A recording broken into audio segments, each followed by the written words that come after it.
Vamos a hablar de discriminación, como decíamos, de xenofobia, de racismo, de, en fin, violencia, ¿no? A la luz de todo lo que está pasando en el mundo, lo que estamos viendo. ¿Hasta qué punto la pandemia incide? Sí, capaz que un poco, porque todo el tema del aislamiento, bueno, puede repercutir en las conductas, en la agresividad y en el relacionamiento. De hecho, se ha constatado, producto acá en Uruguay de esta pandemia, incremento en la violencia de género, incremento de la violencia intrafamiliar, una tendencia al suicidio. Ha aumentado los casos de suicidio, lamentablemente, en nuestro país también. En el mundo está pasando lo mismo. Vemos revueltas acá nomás, nuestros vecinos, Argentina, Chile, bueno, lo que está pasando en Brasil, ¿no? En manifestaciones pro y contra de Bolsonaro. Es violencia. Lo que acaba de pasar en Estados Unidos con Floyd, con el afroamericano asesinado a manos de un policía de una forma realmente brutal, un homicida. El mundo ha repudiado lo que ha sucedido. Lo último de acá, el tema de Cotelo y la mesa de los galanes y bueno, este cuplé cómico que termina en una denuncia penal por apología al delito y todas estas cuestiones. Bueno, la pregunta es, ¿qué nos está pasando como sociedad? ¿Qué nos está pasando como humanidad, ¿no? Y estamos recibiendo con mucho gusto al sociólogo Álvaro Portillo. Le agradecemos que haya venido esta mañana a compartir. ¿Cuál es la reflexión que usted hace de todo esto? Bueno, es un problema y realmente estamos en un cruce de caminos muy difícil, me parece, en este momento en lo que es la historia de la humanidad. Yo creo que para de alguna manera ubicar todos estos problemas que se señalaban, que son tal cual, creo que tenemos que tener presente la convergencia de tres grandes factores que influyen para bien o para mal. Que a nivel de la sociedad, cómo se distribuye el ingreso, cómo es que funciona la familia, y cuál es la agenda de derechos que en esa sociedad existe. Si estamos en presencia ante un incremento de la desigualdad, si estamos en presencia de una disminución de los derechos y si estamos en presencia de una fuerte presencia del patriarcado en tanto modelo de familia inigualitario al interior en su funcionamiento interno, estamos en problemas. Y la pandemia lo que ha venido es, en las distintas sociedades, a incrementar la tensión producto de esta anormalidad que implica la pandemia y entonces empiezan a producirse todos estos brotes terribles. Nuestro George Floyd es el femicidio. Es decir, nosotros afortunadamente somos una sociedad en donde el tema del racismo, si bien existe, no tiene la envergadura que puede tener, por ejemplo, en Brasil, ahí nomás. Sí tenemos un serio problema con las relaciones intrafamiliares por una fuerte crisis del patriarcado que ha desatado, bueno, toda esta ola de crímenes fundamentalmente dirigidos hacia las mujeres y que, bueno, es un problema serio, ¿no? La pandemia agudiza, ¿no? Agudiza, toda esta circunstancia, pero ya el miedo, las ideologías, las grietas. Las grietas que son, digamos, las causantes de algún modo de determinadas acciones, existen desde que existe el hombre, ¿no? La pandemia es un desencadenante que agudiza cosas ya preexistentes a nivel de la sociedad. El tema es, bueno, para concebir respuestas, manejar siempre estos tres componentes que existen a nivel de toda la sociedad para estar operando en los tres niveles. Si mejoramos la desigualdad, pero no actuamos sobre la crítica y la alternativa al patriarcado, estamos en problemas. Si manejamos estas dos cosas, pero no tenemos una agenda de derechos sociales e individuales que de alguna forma amparen a las distintas personas en su existencia, también estamos en problemas. Luego vienen los temas más específicos de la pandemia y cómo resolverlos. Creo que somos afortunados. En realidad no somos afortunados porque hay razones de que eso haya ocurrido, en el sentido de que nuestro manejo de la pandemia ha sido muy bueno. Yo hoy leía justamente, creo que nuestra situación es muy comparable a la de Nueva Zelanda. Nueva Zelanda, ayer, la primera ministra de Nueva Zelanda decretó el fin de la pandemia con un gran entusiasmo y efectivamente habiéndolo logrado. Y creo que nosotros estamos muy cerca de eso. Es decir, ojalá no me equivoque, pero de alguna forma yo lo veo así, estamos muy cerca y creo que las razones hay que encontrarlas en esos tres componentes de cómo están funcionando las cosas en la sociedad y que no son simplemente azarosas, ¿no? Portillo, ¿no puede ser también un tanto peligroso o perjudicial darle como la culpa a la pandemia, siendo que en nuestra sociedad hay microviolencias en todos lados? Uno lo ve en el tránsito, lo ve en la fila de la mutualista. Es un problema que ya estaba instaurado. Tal vez la pandemia lo potencia o tal vez la pandemia nos encuentra más sensibles a observar estas situaciones. Pero las microviolencias ya estaban instauradas en nuestra sociedad, más allá del patriarcado. Por supuesto que sí. El confinamiento, que es la expresión espacial de la pandemia, es el factor que esto está incidiendo muchísimo, ¿no? Creo que hay otro elemento siempre para ver el vaso medio lleno y medio vacío. Otro elemento que yo creo que es positivo rescatar es que la pandemia ha instalado en las sociedades la necesidad de reflexionar cómo convivimos y cuáles son las relaciones interpersonales que están existiendo a nivel de la sociedad. El cambio de roles, ahora la mujer que tiene ese rol ya de no ser la señora de la casa, sino que sale también. La relación con los hijos, la relación con el entretenimiento, la relación con el consumo. Una serie de componentes de que, claro, van a tener distinta presencia de acuerdo a los efectos de la pandemia en las distintas sociedades. Yo estoy pensando en el caso de los Estados Unidos o de Brasil, o inclusive en Italia, con la sangría que ha implicado una verdadera carnicería que bueno, que allí evidentemente los efectos van a ser aún más agudos, ¿no? Nuestras actitudes en la vida tienen mucho que ver, de alguna manera, con lo que hemos aprendido, sobre todo en el seno de nuestra familia, en la infancia, en la cual, obviamente somos seres muy receptivos, ¿no? Somos esponjas donde absorbemos absolutamente todo, y más allá de lo que puede ser la educación formal que se nos enseña en los centros de estudio, en la familia, de manera inconsciente, aprendemos estilos de vida y formas de vida.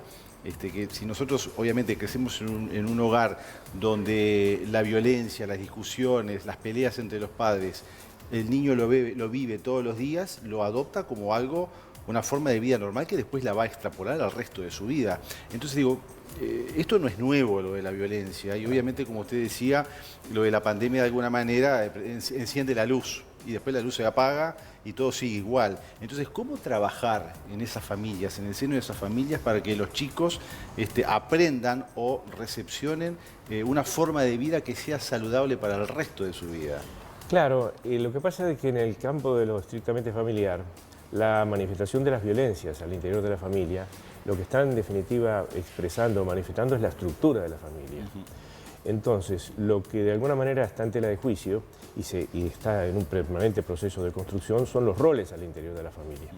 Entonces, creo que lo central, y ahí la educación cumple un papel importantísimo, los medios de comunicación, cantidad de otros componentes, son la redefinición de los roles de los distintos integrantes de la familia. Yo recuerdo hace bastantes años, a principios de los 90, que como sociólogo me interesó mucho un artículo que publicó un sociólogo chileno en la CEPAL, en donde el título era ¿Por qué los hombres son tan irresponsables? Entonces, justamente lo que este hombre advertía ya, fines de los 80, principios de los 90, es que la incipiente y progresiva crisis del patriarcado estaba poniendo muy en tela de juicio el papel hegemónico dominante del padre de familia al interior de la familia. Con una emergencia cada vez más intensa de la mujer en un proceso de emancipación y de adquisición de derechos, generando esto un fortísimo conflicto al interior de la estructura familiar. Y esto hacía que, es decir, en el caso del análisis que hacía este sociólogo, con cifras muy concretas y demás, además totalmente extrapolable a otras sociedades, hacía que el hombre se desentendiera cada vez más. Y lo seguimos observando, las parejas que se disuelven con hijos en el 85 o 90%, es decir, los hijos quedan a cargo de la madre y el hombre. Pero lo que es peor, había un porcentaje que yo no he leído actualmente, pero hasta hace pocos años, algo más del 60% de los hombres separados no aportaban lo que la justicia le indica. Entonces, esa irresponsabilidad precisamente está dada por la crisis de un rol determinado y la inexistencia de la construcción de otro paradigma, de otra forma de relacionarse, en donde existe una armonía distinta construida sobre roles diferentes. Yo aquí también rescato con optimismo un factor positivo. Yo pienso de que en el caso de Uruguay se da una situación en nuestra sociedad bien interesante. Nosotros tenemos el feminismo presentes desde el principio del siglo, con figuras pero enormemente paradigmáticas en esto. Sin embargo, el feminismo como factor de conciencia de los propios derechos, de conciencia de la necesidad y protagonizar una emancipación, de alguna forma se empieza a manifestar en el siglo XXI y empezamos a asistir cosas tan maravillosas e impactantes como son las manifestaciones que han existido, las expresiones colectivas de, digamos, de mujeres por la problemática propiamente de las mujeres y de la familia. Y creo que eso es una cosa muy importante que no se da en todas las sociedades y que es muy poco frecuente que esto esté presente en otras sociedades. Entonces, sí. No, termina que le... Bueno, entonces, ¿qué es lo que hay allí? Cuando un actor social que ha sido postergado, disminuido y violentado, es decir, adquiere conciencia y da un paso adelante, y creo que es un factor muy positivo para este proceso de construcción, que lo tenemos pendiente, porque la crisis de la familia patriarcal no ha sido reelaborada en la sociedad para identificar un modelo distinto de convivir, de la convivencia familiar. Que entre otras cosas esto no ha sido posible porque también supone y se articula y depende de una reflexión general del proyecto de vida a nivel de la sociedad y de la estructura misma de la sociedad. Entonces, el problema es más o menos complejo, pero es muy dinámico. Y viéndolo en las distintas sociedades, en el caso de la sociedad uruguaya, yo advierto estos factores positivos, estas virtudes que prefiguran, bueno, algo bueno. Recién hablaba también sobre el racismo en nuestra sociedad y lo comparaba con Brasil, ¿no? Que quizá no es tan grave la situación, pero si vamos a los datos, casi un 10% de nuestra población se identifica como afrodescendiente, hablamos de unos 360.000 personas, y 7 de cada 10 de esas personas se encuentran en los quintiles más bajos económicos de la sociedad. Entonces, ¿qué análisis hay que hacer sobre nuestra sociedad? Si las personas afro-uruguayas son más pobres, les cuesta más la educación, si bien hay leyes para integrarlos en la educación. Que no se cumplen. Que no se cumplen. Las leyes laborales. Las leyes laborales tampoco, pero ¿cuál es el análisis que debemos hacer y cómo nos debemos mirar, ¿no? Esa introspección? Porque todos... publicamos en redes sociales sobre esta lucha que está pasando en Estados Unidos, pero ¿qué pasa con nuestro país? Bueno, es decir, el tema es de, como decíamos, el racismo está en la sociedad uruguaya, no es ajena. Dijimos desde mucho tiempo que Uruguay no es... No, mentira, acá hay racismo y las cifras son contundentes. El tema es que en la sociedad uruguaya, numéricamente, la presencia de la población afrodependiente es muy inferior a lo que puede ser en Brasil o ni que hablar en Estados Unidos. Entonces, de alguna manera, eso ha estado bastante más oculto, bastante más postergado. Pero creo que allí también, en ese caso de las minorías afrodescendientes, hay un proceso de toma de conciencia. Han habido avances muy interesantes en la agenda de derechos, muchas veces no cumplidas, estoy de acuerdo, pero de alguna forma al estar institucionalizadas son un avance en esto. Y también allí va a haber que abrir camino a partir de la reafirmación del protagonismo del actor social. Bien, Álvaro, bueno, quería comentarles ya como para ir cerrando y quiero compartir con todos ustedes además un texto que publica el Ministerio de Salud de Costa Rica que tiene que ver un poco con la matriz de por qué nos pasa lo que nos pasa. Pero usted habló de una agenda de derechos. Ajá. Habría que sumar de una agenda de valores, ¿no? Sí. El valor familiar, la construcción que se hace desde que uno nace hasta que uno sale a la sociedad y lo ideal es que tenga conductas correctas, ¿no? Pero miren lo que dice este texto, que es muy corto. Dice, se pregunta por qué las personas discriminamos. Tal vez porque no entendemos, tal vez porque no queremos entender, tal vez porque descargamos sobre otros las injusticias que recibimos nosotros mismos, ¿no? Tal vez porque nos asustamos de lo que es distinto, de lo que es diferente.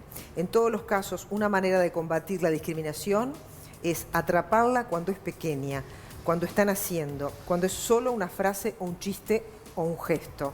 También tendremos que desterrarla de las leyes, de las escuelas, de los lugares de trabajo, de los movimientos políticos y de los medios de comunicación, ¿no? Yo creo que ahí sintetiza un poco por dónde vendría el camino, lo que hemos pasado, ¿no? aparte, por todo lo que hemos pasado. Y bueno, y siempre se puede volver atrás y pararse desde otro lugar y arrancar de cero. génesis, ¿no? Exacto, porque de la es génesis. difícil para gerontes como uno, Ahí va. ese cambio resulta mucho más traumático, ¿no? Sí, pero todo empieza cuando nacemos y ahí en casa, ¿no? Hay que hablar. Pero de todas formas yo quiero insistir Sí. en que en última instancia, en esto, atrás de esto está, y en el tema de los valores así lo indica, el proyecto de vida. El proyecto de vida que De alguna forma, hoy está planteado el tema de la pandemia, pero cuidado que tenemos el tema del medio ambiente, que es muchísimo más grave aún que la pandemia, como, digamos, señal negativa y de alarma al conjunto de la sociedad. Y eso nos lleva a redefinir, bueno, ¿vivimos para consumir o vivimos con otro sentido? ¿Cuál es qué es lo que más importa? ¿El amor al prójimo, los colectivos o la individualidad egoísta? En fin, una serie de valores precisamente. Habrá que ver si aprendemos, ¿no? Habrá que ver si aprendemos. Eso es una pregunta que todavía capaz no la podemos responder. Sí. Habrá que ver qué nos demuestran la vida, Cierto, la realidad. cierto. Bueno, muy bien, Portillo, le agradecemos muchísimo No, que por haya favor. Gracias, estado esta muchas mañana, que se tomó, la verdad, el trabajo de venir hasta acá, ¿no? Así que muchísimas gracias, tenga buen día.